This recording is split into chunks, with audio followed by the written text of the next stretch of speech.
You're listening to Monster, DC Sniper, from the creators of Atlanta Monster. New episodes are available every Thursday. You can hear episode 2 right now. Just search for Monster, DC Sniper on the iHeartRadio app, Apple Podcasts, or wherever you listen to your favorite shows.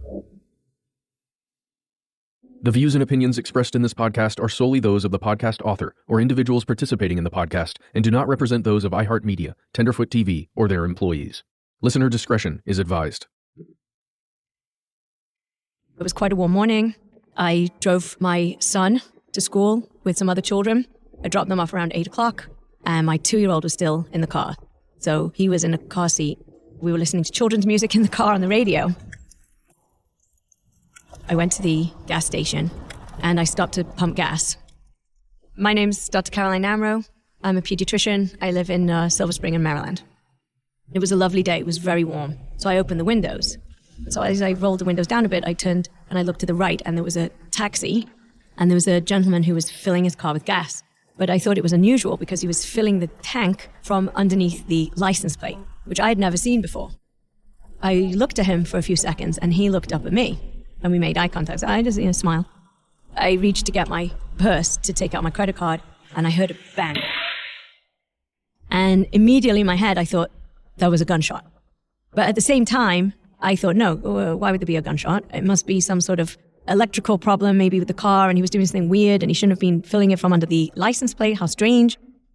I looked up, and he was walking towards my car. It was just a few paces. And he looked in the passenger side, and he said, call an ambulance, and he collapsed.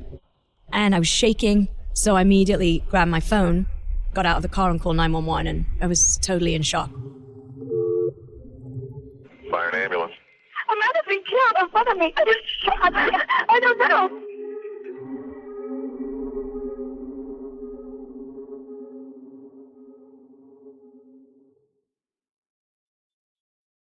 I don't think America has ever gone back to the way that it was before 9/11 and the anthrax attacks and the DC sniper. My name is Garrett Graff, and I'm a journalist and historian. It's really amazing looking back to the 1990s today, really just how much simpler the issues on the table were. Governments, utilities, and companies all over the world are checking their computer systems to prevent a Y2K meltdown. Much of the country was really consumed by the impeachment of President Clinton in 1998. Actually, President Clinton was criticized for trying to distract from his impeachment troubles by attacking the training camps of al-Qaeda. These were threats that the U.S. was not focused that much on as a country. The government, the national security apparatus was beginning to pay more attention to it. We must remember it is the obligation of America to help make the world more peaceful as far as I'm concerned. It's an obligation of a commander-in-chief as well to understand in order to keep the peace, we must rebuild the military power of the United States of America. The 2000 election at the time seemed incredibly vicious and partisan. And ultimately, it was a vote of the Supreme Court that declared effectively George W. Bush the winner of Florida and thus the winner of the presidency. In many ways, Americans were beginning to lose trust in institutions as they were hit by various scandals. And then, of course, we didn't know either what came next. Apparently, a plane has just crashed into the World Trade Center here in New York City. It happened just a few moments ago, apparently. We have very little information available. There weren't very many people who defaulted that morning to thinking it was terrorism at first. And I think one of the most remarkable things that you see on the morning of 9/11 is just how innocent America truly was. President Bush continued with his morning reading to school children. Congress prepared to open for business that day after the first attacks. And even in New York City, you saw people just continue their commute, thinking that they were going on to a relatively normal day at work. I heard a boom, looked up, and there was a big ball of fire. You can hear the fire engines and the emergency crews behind me. I've never seen any fire like this in the air. And the pieces of the building were flying down. Intense smoke. It's horrible. I can't even describe it. As the morning of 9/11 unfolded, it quickly became clear that this was a terrorist attack on not just New York City, but the wider country. This airplane that ran into the Pentagon, it happened within the hour. The plane sliced through the building. It came in and hit actually at about the first and second floors.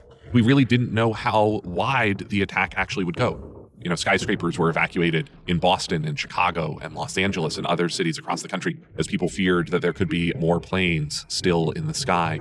The fear was really that there would be a second wave of attacks.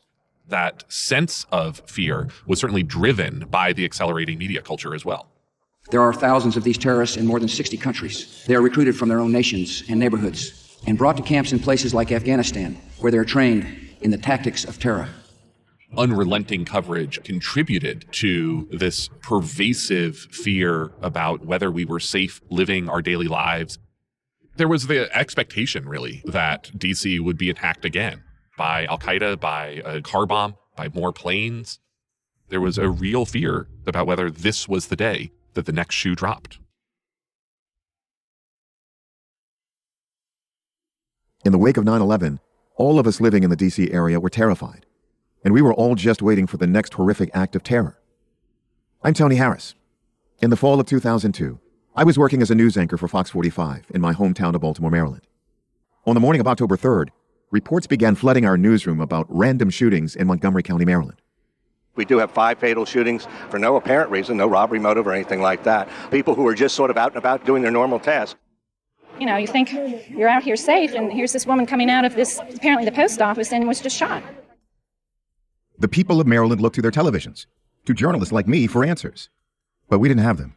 It is quite a mystery. The police say they have never had a crime quite like this in Montgomery County before. They are huddling together. They are trying now to figure out what's going on. And that terrible day was only the beginning. What emerged over the following weeks was one of the most disturbing crime sprees in the history of our country. But now, 18 years later, the Supreme Court will rule on the sniper's case, and the convicted killer could one day walk free. On this season of Monster, we're going to investigate the full DC sniper story, because I want to find the answers to questions that have haunted me all these years. What was the killer's motive? And should they ever be given a second chance? To fully understand, we have to go back to October 2nd, 2002, an average Wednesday in suburban Maryland.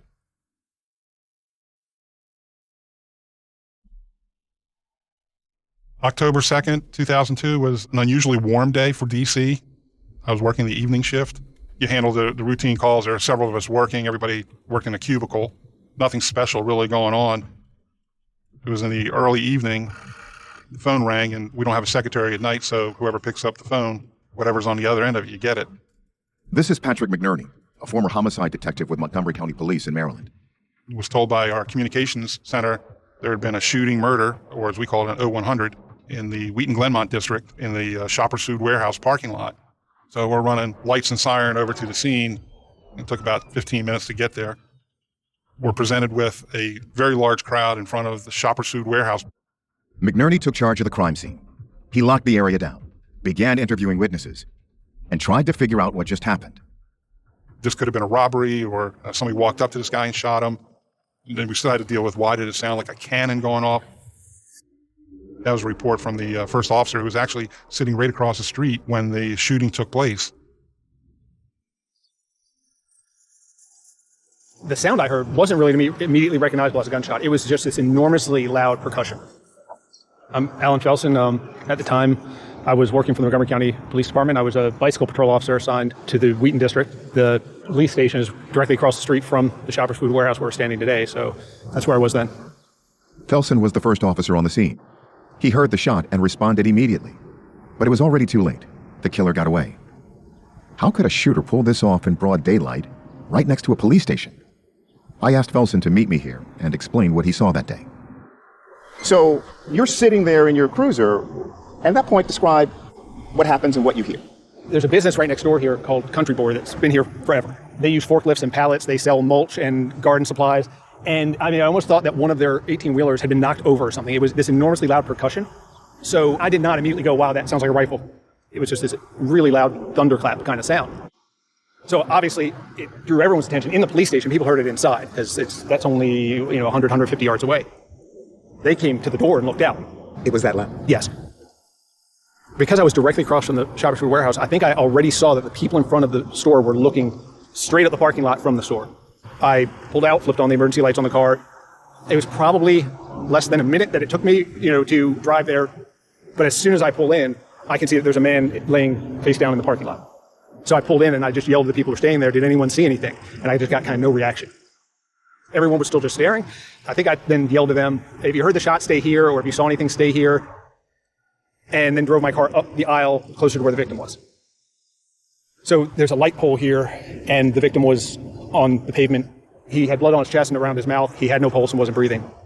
I didn't expose the wound right away because it was in his chest. I saw the blood by his mouth. and I just went straight into CPR. And by then, other people are showing up because we are only about 100 yards from the police station, and everything kind of happens in a blur at that point. If I knew that night what we knew 36 hours later, I would have probably positioned my car better because I basically went right into the line of fire. They could have shot me and still gotten away.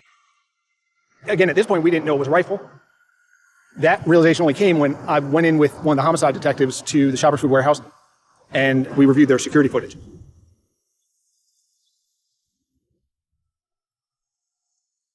There's no audio on this surveillance, so we're just watching the quiet play of it. This is Patrick McNerney again, the Montgomery County homicide detective in charge of the crime scene. McNerney watched the victim's last moments, caught by the security camera.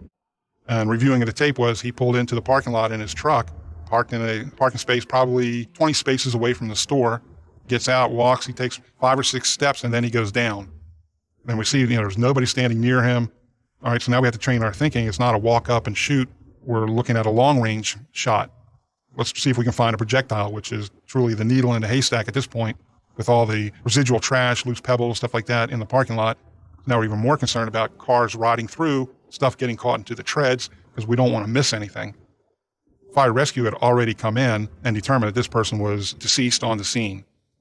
A lot of people didn't see anything, but 2 or 3 people who were right there, right kind of close to where this person was shot, they were just walking and they heard the cannon and they saw this guy drop. They just went to hide in their cars. They had no idea what was going on. They quickly detected it was a shooting, saw this guy go down, and now they're scared for their life. My job is to stop time as much as possible. Let's go back, step by step on what happened. Where did this guy come from? Did somebody follow him in here? Was he having any issues with anybody? Did anybody hear any arguing, car horns beeping? Any reason why this event would have taken place? We found out that James Martin worked in downtown Silver Spring. Nice enough guy. People at work liked him. He was very quiet. 1 son. He didn't live too far from where the store was. I believe it was his first time going to that store, and he was just going to pick up some stuff for dinner on his way home. Jim was a really hard worker. He worked all through high school at a general store, and everyone loved him. He always believed in fairness. He always believed in things being done kindly and justly. That's the kind of person he was. He was a wonderful brother. He was just a terrific uncle to my kids. Ola Martin Cooksley is James Martin's sister. She calls him Jim. The 2 of them grew up together in Missouri. They stayed close, even after Jim moved to the D.C. area for work. It was late on October 2nd when she got word of Jim's death. I was almost asleep that night. I had gone to bed and I was alone, and I had just begun to drift off when the phone rang. It was my sister-in-law, and she said that Jim is dead. I said, did he have a heart attack? Because our dad had passed away with a heart attack. And she said, no, he's been shot. And nobody says they saw anything, and nobody knows anything. After she told me that and we hung up, I thought maybe I was still sleeping. I thought I was dreaming. And I spent that entire night thinking that I must be dreaming. Even for the next few days, I kind of felt like it was a nightmare, and I kept wishing I would wake up. It just seemed too unbelievable. In a way, it kind of kept it as a buffer because I didn't just go completely bonkers the way I probably would have if I hadn't thought it was a dream. I kept thinking I'm going to wake up. But I also had this weird, strange feeling that something had gone horribly wrong in the universe because I had just always thought that Jim and I would be old people together. It just seemed so unbelievable and so wrong, and it just felt like something had hit the world and knocked it out of line or something. The death of James Martin seemed utterly random, and investigators weren't sure what to make of it, until they learned there had been another, similar shooting less than an hour earlier at a Michael's craft store, just miles up the road.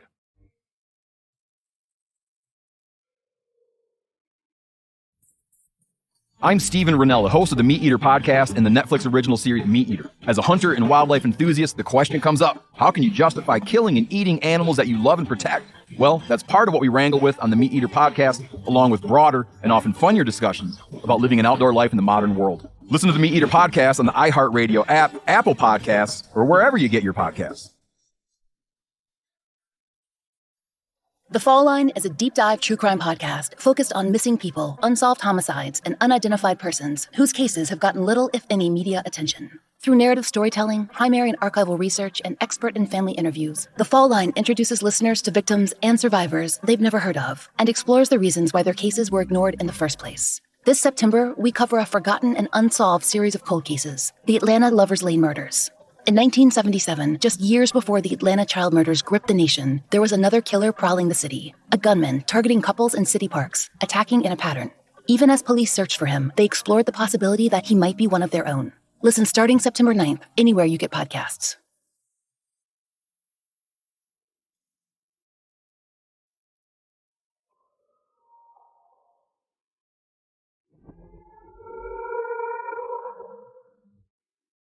About 45 minutes prior to James Martin being shot, you go north on Georgia Avenue, probably 2 or 3 miles, you get into an area it's called Aspen Hill. About half a block off Connecticut Avenue, there's a Michael's craft store. County Police, Operator 1652, North Dakota. Hi, this is Debbie K, Assistant Manager at the Michaels in Aspen Hill. We just had somebody fire some sort of projectile through the window of the store. Detective Patrick McNerney also took charge of this scene. It was the people in the store who actually made the call because they could tell it was a bullet that came through the window. You're sitting there and you're just proceeding normally, and all of a sudden, bam. Well, there was a hole to our plate glass window. There was a loud popping sound. Whatever came through the window also went through a light here, and fortunately, no one was struck.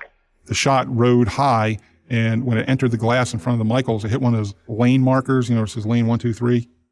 Hit one of those and kind of disintegrated, and later was found in a pocket on a shelf behind that. There was only one shot? So far, yes.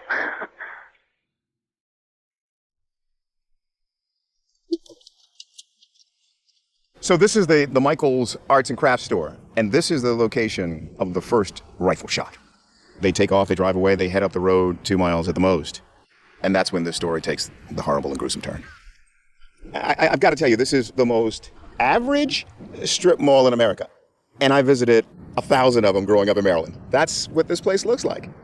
Nondescript suburbia. That's what this is. So this is the kind of community where that would have been big news. The fact that someone fired a rifle shot through the window of a Michaels, that would have been huge news. And one of the newsrooms in either Baltimore or Washington would have been asking questions, is there a connection? Come on. They're less than 2 miles apart? You've got a fatality? There's got to be a connection. You could really almost assume that they're connected, and ultimately they were. McNerney went back to take another look at the Shoppers Food Warehouse shooting from earlier. We all kind of agreed, this looks like a sniper. It was a long shot. Nobody saw him. You heard it, but initially there's no reason why somebody would want to shoot this guy or want to shoot the other people we talked to in the parking lot who were kind of right there in that scope range. Why didn't he shoot them, and why him and not to her, and who knows? Our forensic team was there. I think our division captain had even come by. He usually came out and something was really kind of odd. My name is Bernard James Forsyth. At the time of this event, I was the director of the Major Crimes Division of the Montgomery County Police Department. My rank was captain. Now, this is 6 o'clock in the afternoon, one of the busiest intersections of Montgomery County. It's somewhat unusual that you would have a shooting and nobody has seen anything. I called Chief Moose, which is part of our protocol, to let him know that we had had a shooting down there. Charles Moose was the chief of police for Montgomery County. The 2 shootings so far fell under his jurisdiction. He asked me, he said, well, what do you think it is? I said, Chief, at this point, we just don't really know. We just didn't know, what had occurred. Probably the worst case scenario was a random shooting with no motive. It's very hard to connect randomness. That's what it amounts to. And with that, the bizarre events of Wednesday, October 2nd, came to an end. But this was just the beginning. The following day, on October 3rd, I think it's fair to say all hell broke loose. Montgomery County? Yes, ma'am. I need police and ambulance. Okay, what's the problem? Somebody's been shot down on our back lot. Are they still... Somebody's down on the ground. Okay, did you see the person get shot? No, I was up at the top of the hill and somebody yelled up to call an ambulance. Okay, were they just shot, do you know? Yeah, we just heard the shot. I just briefed the chief as to what we were doing with regard to the shooting at the Shoppers Food Warehouse the night before when these incidents started percolating into the office. Yeah, I'm heading down there right now. Okay. Yeah, he's down on the ground. We got a crowd of people down here. Okay, can you ask if anybody saw that? Gunshot? One of them had to do with a lawnmower, and they were telling me that somebody was injured, but they weren't sure. They thought maybe a blade had flown off. What was it? Oh, a lawnmower blew up on this guy. Okay. He's bleeding real bad. Okay. And is he breathing? Yeah, barely. He's spitting up blood and everything. It was a very tense time and a very life-changing experience to feel that you walked away from something that possibly you shouldn't have. My name is Gary Lee Huss, 57 years old. I live in Damascus, Maryland. Huss was working at the Fitzgerald Auto Mall in Rockville, Maryland. The first victim of October 3rd was shot just outside this dealership. It's approximately, I want to say, right around 7:30. Yeah, normal day driving to work. And I saw my friend, Sonny Buchanan. He maintained the landscaping for our dealership group at that location. And I saw Sonny Buchanan with the lawnmower right on the curb. So I stopped my car and we spoke for a few minutes, just in general conversation. And I proceeded back to my car, shut the door, and started to pull away is when I heard a loud bang. And I just thought it was a backfire from a car. I never even imagined that it could be anything else. Went ahead and parked my car and went in and started my day. As I sat at my desk, my staff members arrived into my office about a man bleeding on the back lot. And finally went out to view because it was quite a crowd gathering from all of our employees at the dealership. At that point, I was corralling my people back, not ever noticing it was my friend. I didn't even relate the two together, as I just saw him 15 minutes prior, standing upright, speaking with me. We eventually figured it was Sonny laying there on the ground, and he was bleeding pretty profusely. He actually walked about 50 yards before he collapsed. Quite a big distance uphill for the damage that was done to him that day. I assumed that the lawnmower disengaged and impaled him in some way. I went down to inspect the lawnmower to find the bag completely intact, the mower deck completely intact, and then flipping the mower over, the blades were all intact. So that ruled out that there was any cause from the lawnmower. The paramedics confirmed that it was a gunshot wound. We watched the paramedics try and revive Sonny and pretty much bled out on location that day. We had somebody in the police department that was an associate and friend of ours telling us a little bit of information that there's a gunman out there. And it seemed like every hour there was another shooting. I assumed that it was a single gunman, but there was no method to the madness of what he was doing and who he was targeting at that point. Was I the target and he missed, and now I'm going to be the one that he's looking at? It changed my life that day. The two places you feel the safest are at home and at work, and one of those areas had been taken from me. James Sonny Buchanan, the first victim on October 3rd, died of his wound. Montgomery County Police were as baffled by this shooting as they had been the evening before, but they wouldn't have much time to think about it. Half an hour later, another victim would be shot.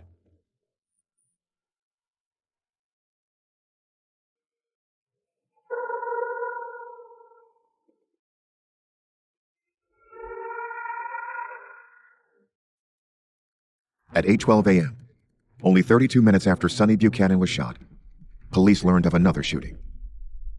What, ma'am? Oh my God, it's Ma'am, listen to me. What is wrong? A man has been killed in front of me. I was shot. I don't know.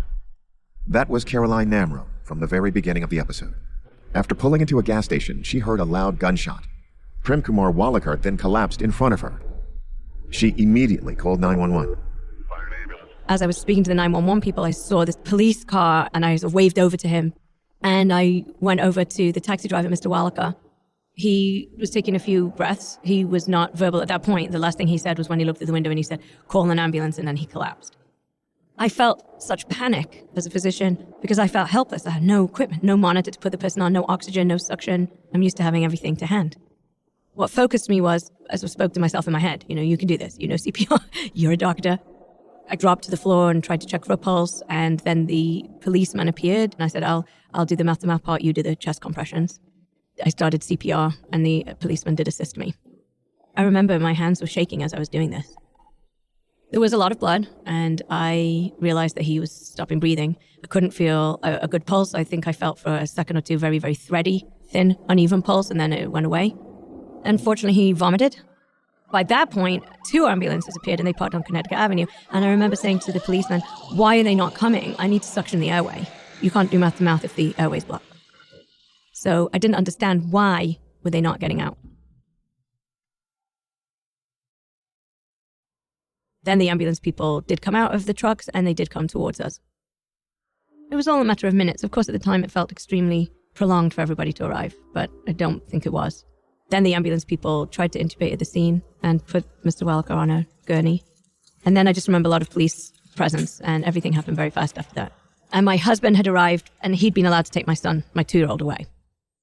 So I was very disturbed the whole day. It's horrific that somebody could murder somebody. It's just awful. What a waste. And I was there. You start to question, well, why was it him and not me? Normally, I park the car and I immediately get out of the car. But that day, I paused for a few seconds because he was filling his gas tank from where the license plate was. And that had slowed me down. And that's why I didn't get out of the car. So that few seconds of delay made a difference to my life. I was the slightly blurrier object behind my windshield. The clearer shot was to the guy that was out of the car. But if I hadn't been nosy and looked over at him, wow, what's he doing filling the car? That's really weird. Why is his gas tank there? I would have got out. Maybe it would have been a better shot to me. So there, but for the grace of God, go I. That's a very shocking thought, to be faced with your own mortality.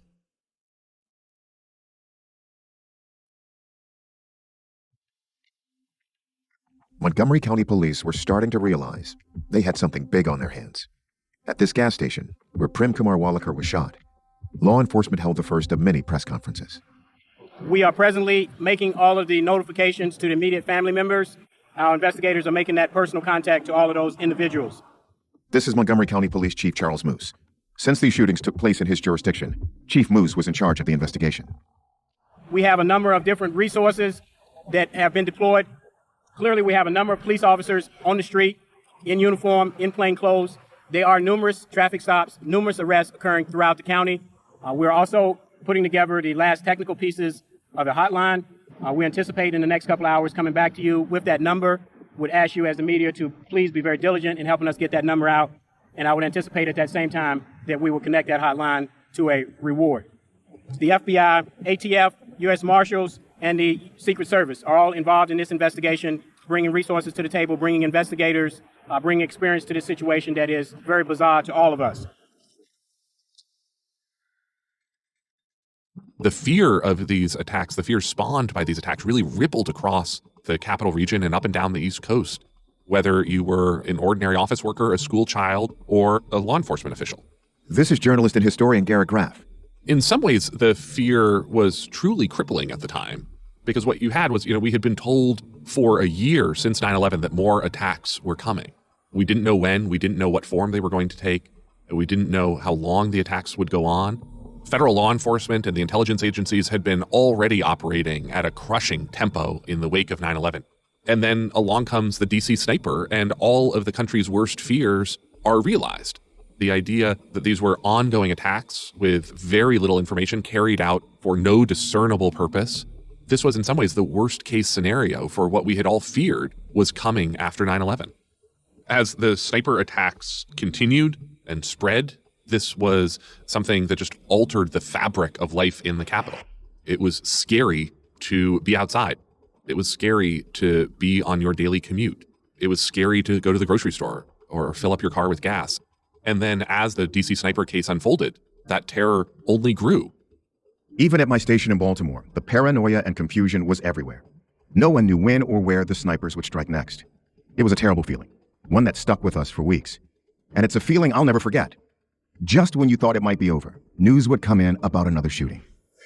After law enforcement held their first press conference that day on October 3rd, the attacks continued. Just 25 minutes after Prem Kumar Walekar was killed at a mobile gas station, another unsuspecting victim was shot, only 2 miles away. We do see that there is a bullet hole just above the bench on the large window there. The woman, as we understand, was shot in the face, apparently as she was just sitting there. There is a ruthless person on the loose. What unnerves this community the most is the randomness of the murders. Ordinary people doing ordinary things. All that the victims appear to have had in common, each was shot to death by a single bullet. Be careful. These guys are using weapons that are going to go right straight through our bulletproof vests. The massive manhunt continues, but police admit they don't know who or what they're dealing with, or what their motive might be. There was a white van just went by with 2 guys in it. From iHeartRadio and Tenderfoot TV, this is Monster, DC Sniper.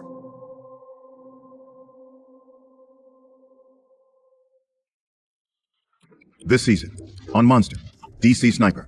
Police have had little to go on, only one witness's description of 2 people in a white truck speeding away from one murder scene.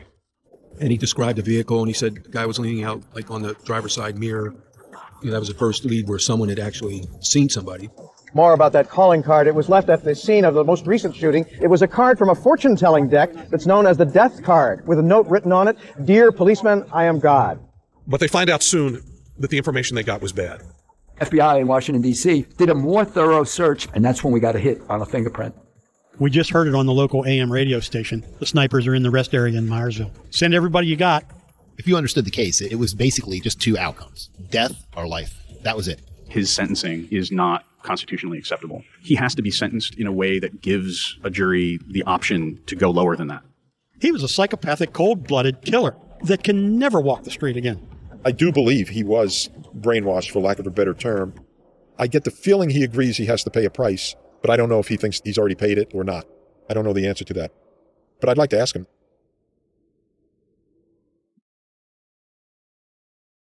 You're listening to Monster, DC Sniper, from the creators of Atlanta Monster. New episodes are available every Thursday. You can hear episode 2 right now. Just search for Monster, DC Sniper on the iHeartRadio app, Apple Podcasts, or wherever you listen to your favorite shows. Monster, DC Sniper is a 15-episode podcast hosted by Tony Harris and produced by iHeartRadio and Tenderfoot TV. Matt Frederick and Alex Williams are executive producers on behalf of iHeartRadio, alongside producers Trevor Young, Ben Kiebrick, and Josh Thane. Payne Lindsay and Donald Albright are executive producers on behalf of Tenderfoot TV, alongside producers Meredith Stedman and Christina Dana. Original music is by Makeup and Vanity Set. If you haven't already, be sure to check out the first 2 seasons, Atlanta Monster and Monster the Zodiac Killer. If you have questions or comments, email us at monster@iheartmedia.com, or you can call us at 1-833-285-6667. Thanks for listening.